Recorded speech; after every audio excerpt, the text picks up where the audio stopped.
ஆண்டவரும் அருமை இரட்சகருமான இயேசு கிறிஸ்துவின் ஈடு இணையில்லாத நாமத்தில் இளம் சிறகுகள் இயேசுவுக்கே மற்றும் குடும்ப ஐக்கியத்தின் சார்பில் வாழ்த்துதலை தெரிவிக்கிறேன். இந்த வருடத்தின் 2 மாதங்களை முடித்து விட்டோம். இந்த புதிய மாதத்திலும் ஆண்டவருடைய பாதத்தில் அமர்ந்து ஒரு வசனத்தை தியானித்து அவருடைய ஆசீர்வாதங்களை சுதந்திரிப்போம், எடுத்து வாசிப்போம். புலம்பல் 3ஆம் அதிகாரம் 57ஆம் வசனம். நான் உம்மை நோக்கி கூப்பிட்ட நாளில நீர் அணுகி பயப்படாதே என்றீர். கர்த்தருடைய நாமத்திற்கு மகிமை உண்டாவதாக. எருசலேமின் அழிவைக் கண்டு துக்கத்தில் இருந்த எரேமியாவால் எழுதப்பட்ட வசனம்தான் இது. அன்றைக்கு மாத்திரமல்ல, இன்றைக்கும் கூட சில நேரங்களில் நம்முடைய வாழ்வில் ஏற்படுகின்ற தடுமாற்றங்கள், இழப்புகள், தோல்விகள், பயங்கள், தனித்து விடப்படுகின்ற சூழ்நிலையில உதவுவதற்கு எவரும் இல்லை என்கின்ற உணர்வு வருகின்ற பொழுது ஆண்டவரிடத்தில் ஓடுகிறோம். அன்றைக்கும் அப்படிதான் எரேமியா அந்த எருசலேமின் அழிவை கண்டு துக்கித்த பொழுது அவன் ஆண்டவரை நோக்கி கூப்பிட்ட நாளில அவரை அணுகின பொழுது அவர் ஆறுதலாய் பயப்படாதே என்றார். வேதம் சொல்லுகிறது, பூமியின் மேல் வரும் ஆபத்துக்கு பயந்து மனிதனுடைய இருதயம் தொய்ந்து போகும் என்று சொல்லி. நாம் ஒன்றை மறந்து விடுகிறோம். நாம் எப்பொழுதும் கடவுளுடைய சிந்தனையில் இருக்கிறோம் என்பதையும், நம்முடைய துன்பமான நேரங்களில் கடவுள் நமக்கு தூரமாகவே இருக்கிறார் என்பதையும், நம்முடைய கடினமான சூழ்நிலையில் அவர் நமக்கு துணையாக இல்லை என்பதையும் நாம் தவறாக நினைத்து கொண்டிருக்கிறோம். மாறாக கடவுள் நம்முடைய வாழ்க்கையின் சூழ்நிலையை மாற்றி அதை அவருடைய மகிமைக்காகவே மாற்ற விரும்புகிறார் என்பதை மறந்து போகிறோம். ஒவ்வொரு முறையும் துன்பப்படுகிற பொழுதும், கலங்கி நிற்கிற பொழுதும் ஆண்டவர் நம்மோடு தான் இருக்கிறார் என்பதையும், பயப்படாதே நான் உங்களோடு தான் இருக்கிறேன் என்பதையும் நினைத்தோம் என்று சொன்னால் வேறு எந்த காரியமும் நம்மை அசைத்து விட முடியாது. ஒருமுறை இயேசு தம்முடைய சீஷரோடு கூட படவில் சென்று கொண்டிருந்தார். அப்பொழுது திடீரென்று படவு அலைகளினால் மூடப்படத்தக்கதாய் கடலில் பெரும் காற்று உண்டாயிற்று. ஆனால் இயேசுவோ நித்திரையாக இருந்தார் என்று மத்தேயு 8:24 வசனம் சொல்லுகிறது. அப்பொழுது அவருடைய சீஷர்கள் வந்து அவரை எழுப்பி, ஆண்டவரே எங்களை ரட்சியும், மடிந்து போகிறோம் என்றார்கள்.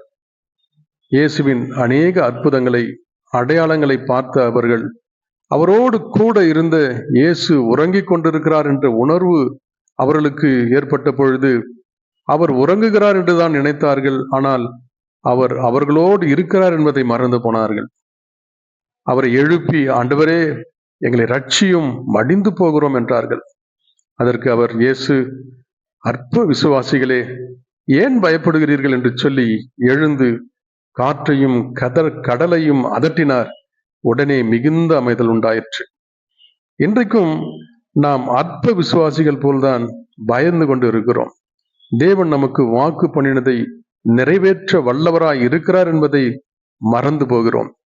பிரியமானவர்களே, காற்றையும் கடலையும் அதட்டுகிற ஆண்டவர்தான் நம்மோடு இருக்கிறார். அவர்தான் நம்மை பார்த்து பயப்படாதே என்கிறார். நான் உனக்கு துணை நிற்கிறேன் என்று சொல்கிறார். நான் உன்னோடு கூட இருக்கிறேன் என்று சொல்லுகிறார். ஆனால் அதை விசுவாசிப்பதற்கு தான் நமக்கு சற்று கடினமாக இருக்கிறது. கடவுள் நம் ஒவ்வொருடைய வாழ்விலும் ஒரு திட்டத்தை வைத்திருக்கிறார். அவருடைய திட்டத்தை மீறி நாம் வேறு பாதையில் செல்கிற பொழுதுதான் இடரல்களும், கஷ்டங்களும், பயங்களும், திகில்களும் நம்மை பிடிக்கிறதா இருக்கிறது. அப்படி ஒரு சம்பவம் தான் யோனாவின் புஸ்தகம் 2:6 சொல்லப்பட்டிருக்கிறது. யோனா தேவனுடைய திட்டத்திற்கு மாறாய் செல்கிற பொழுது அந்த காரியம் நடக்கிறதாய் காணப்படுகிறது. பர்வதங்களின் அடிவாரங்கள் பரியந்தமும் இறங்கினேன், பூமியின் தாழ்பால்கள் என்றென்றைக்கும் என்னை அடைக்கிறதா இருந்தது. ஆனாலும் என் தேவனாகிய கர்த்தாவே, நீர் என் பிராணனை அழிவுக்கு தப்பிவித்தீர் என்று சொல்லுகிறான். நினைவுக்காக ஆண்டவர் அவனை அனுப்புகிற பொழுது அவன் பயந்தான். அவன் அங்கு போவதற்கு பதிலால் வேறு திசை நோக்கி பயணித்தான். ஆனால் ஆண்டவரோ அவனை மீனுக்கு கட்டளையிட்டு இருந்தார். பூமியின் தாழ்பால்கள் என்றென்றைக்கும் என்னை அடைக்கிறதா இருக்கிறது என்று மீனின் வயிற்றில் அவன் கிடந்தான். 22 யோனா 2:7 சொல்லுகிறது, என் ஆத்துமா என்னில் தொய்ந்து போகையில் கர்த்தரை நினைத்தேன். அப்பொழுது என் விண்ணப்பம் உமது பரிசுத்த ஆலயத்திலே உம்மிடத்தில் வந்து சேர்ந்தது. சில நேரங்களில் தவறி போகிற பொழுது, சிக்குன்று அடைப்பட்டு கிடக்கின்ற பொழுது, நம்முடைய வாழ்வில் உதவுவதற்கு எவருமே இல்லை என்கின்ற நிலைமையில் ஆண்டவரை யோனாவை போலதான் நோக்கி கூப்பிடுகிறவர்களாய், அபயமிடுகிறவர்களாய் நாம் இருக்கின்றோம். அவனுடைய விண்ணப்பம் பரிசுத்த ஆலயத்திலே வந்து சேர்ந்தது என்று வசனம் சொல்லுகிறது. இன்றைக்கும் நம்முடைய சூழ்நிலைகள் நமக்கு எதிராய் திரும்புகிற பொழுது, மனிதர் நம்மை கைவிடுகிற பொழுது, நமக்கு இருக்கிற ஒரே நம்பிக்கை ஆண்டவர் மாத்திரமே என்று உணர்ந்து கொள்கின்ற பொழுது, ஆண்டவர் நம்மை ரட்சிக்கிறதற்கு வல்லமை உள்ளவராக இருக்கிறார். மத்தேயு 14:30 கூட ஒரு சம்பவம் உண்டு. பேதுரு அவன் தன்னுடைய வாழ்வில இயேசுவை எப்படியாய் கூட அவன் விசுவாசித்தான் என்பதையும், அவரோடு கூட அவன் எப்படி பயணித்தான் என்பதையும் அநேக காரியங்கள் மூலமாய் நாம் அறிந்து கொள்ளக்கூடும். அப்படிதான் மத்தேயு 14:30 காற்று பலமாயிருக்கிறதை கண்டு பயந்து அமிழ்ந்து போகையில், ஆண்டவரே என்னை ரட்சியும் என்று கூப்பிட்டான். ஆண்டவர் ஜலத்தின் மேல், கடலின் மேல் நடந்து வருகிறதை பார்த்து பேதுருக்கும் அந்த ஆசை வந்தது, நானும் நடக்க வேண்டும் என்று சொல்லி.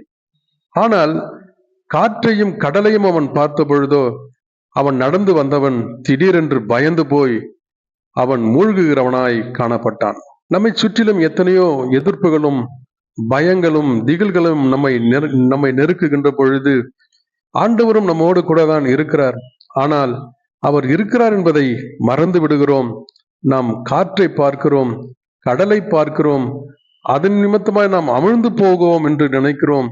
நம்முடைய வாழ்விலும் நம்முடைய எதிர்ப்புகளையும் நமக்கு எதிராய் நேரிடுகிற காரியங்களையும் பார்க்கிறோம். மாறாக ஆண்டவர் நம்மோடு இருக்கிறார் என்பதை பார்க்க மறந்து போய்விடுகிறோம். 14:31 மத்தேயு சொல்லுகிறது, உடனே இயேசு கையை நீட்டி அவனை பிடித்து, அற்ப விசுவாசியே, ஏன் சந்தேகப்பட்டாய்?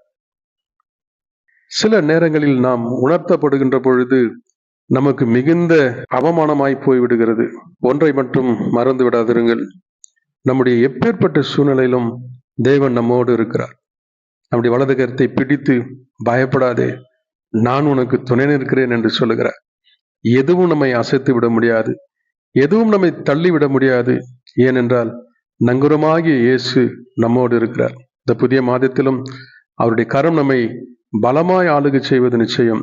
எல்லா விதமான வேண்டுதல்களையும் ஸ்தோத்திரத்தோடு கூட வேண்டுதலினால் அவருக்கு நாம் தெரியப்படுத்துவோம்.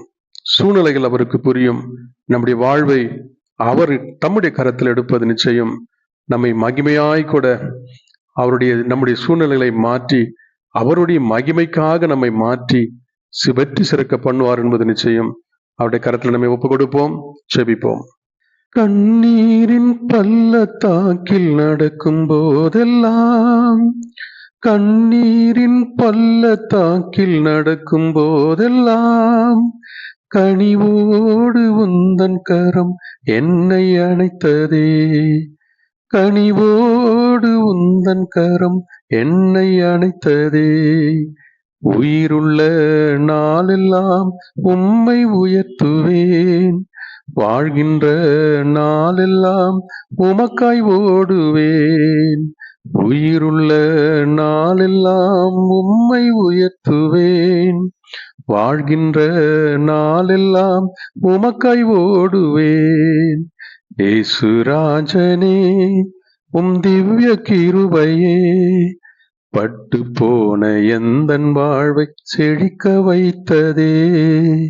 இயேசு ராஜனே, உம் திவ்ய கிருபையே, பட்டு போன எந்தன் வாழ்வை செழிக்க வைத்ததே.